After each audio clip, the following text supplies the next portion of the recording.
Bratia a sestry, milí priatelia, s viacerými z vás som sa už nevidel tu v našom kostole viac týždňov, či dokonca mesiacov. Chýba mi to a predpokladám, že aj vám. Beriem to ako určitý druh skúšky a školu dôvery, trpezlivosti a zodpovednosti, ktorou nás Pán Boh prevádza. V tejto škole je dôležité pripomínať si zasľúbenia, na ktorých stojí naša viera a ktoré nám živý Boh vložil do listu lásky, ktorý nám poslal do svojho slova, Biblie. V ňom nás žalmista v 62. žalme povzbudzuje. Dúfajte v Neho, ľudia, v každom čase. Vylievajte si pred ním srdce. Boh je našim útočiskom. A na inom mieste, u proroka Jeremiáša, zasa čítame. Sám Pán Boh nás uisťuje, lebo ja poznám úmysly, ktoré mám s vami, znie výrok Hospodinov. Úmysly smerujúce k blahu a nie k nešťastiu. Dať vám budúcnosť a nádej. Držme sa ich, zvlášť v týchto ťažkých časoch, plných neistoty a otáznikov. Môžu byť pre nás pevnou pôdou pod nohami sveta, ktorý je v poslednom čase tak veľmi rozkolísaný a nestály. Čo mňa osobne len uisťuje o pravosti Božieho slova a slov Pána Ježiša o posledných časoch pred jeho druhým príchodom. Ale o tom možno viac v niektorom z ďalších videopríhovorov. Po minulotýždňovom príhovore k pamiatky posvetenia nášho kostola, ktorého zábery boli skôr z jeho interiéru, sme vám chceli spolu s Jankou Nunvážovou, ktorá stojí na druhej strane kamery a tak trochu to aj režíruje, za čo jej patrí vďaka, teda s Jankou sme vám dnes chceli priniesť aj nejaké zábery z exteriéru. Zvlášť pre tých, ktorí tu už možno dlhšie neboli. Pre oživenie pamäti a pre povzbudenie, že tento areál na vás čaká, ráta s vami a opäť vás, veríme, v budúcnosti privíta. V týchto dňoch, drahí bratia a sestry, okrem pamiatky reformácie, ktorú sme si včera mohli pripomenúť a prežiť v spoločenstve na službách Božích, vysielaných televíziou alebo aj rozhlasom, zároveň myslíme aj na tých, ktorí možno ešte pred nedávnom s nami bývali v jednom dome, sedeli za jedným stolom alebo tvorili súčasť našej rodiny. No Pán života si ich povolal do večnosti. No aj na tých, ktorí odišli už dávnejšie, ale v našich mysliach a srdciach je ešte stále veľa spomienok na čas, kedy tvorili súčasť našich životov.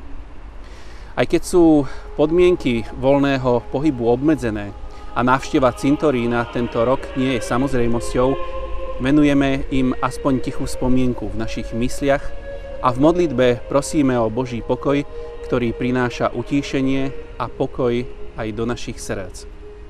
Tento čas, jeho atmosféra a okolnosti nás vždy nanovo nútia zamýšľať sa nad skutočnosťou, že aj my raz pôjdeme touto cestou.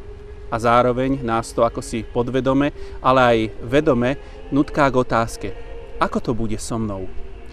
Veľký nemecký hudobník Johann Sebastian Bach tieto otázky a skutočnosti, tak ako iní umelci, mal možnosť vyjadrovať nielen slovami, ale aj inou formou, konkrétne hudbou.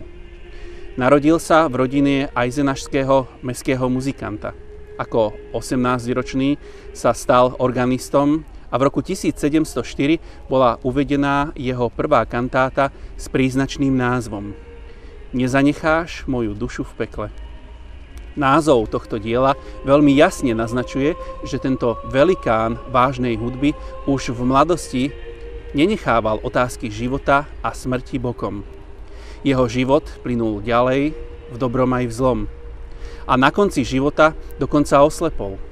Ale jeho posledná chorálová predohra mala opäť názov, ktorý v sebe nesie význanie.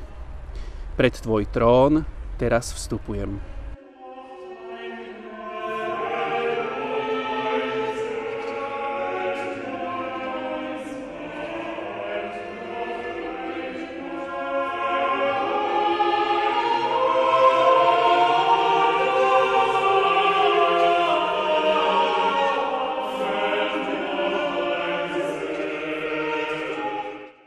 Toto krásne dielo jasne a živo poukazuje na kresťanskú pripravenosť Bacha na smrť.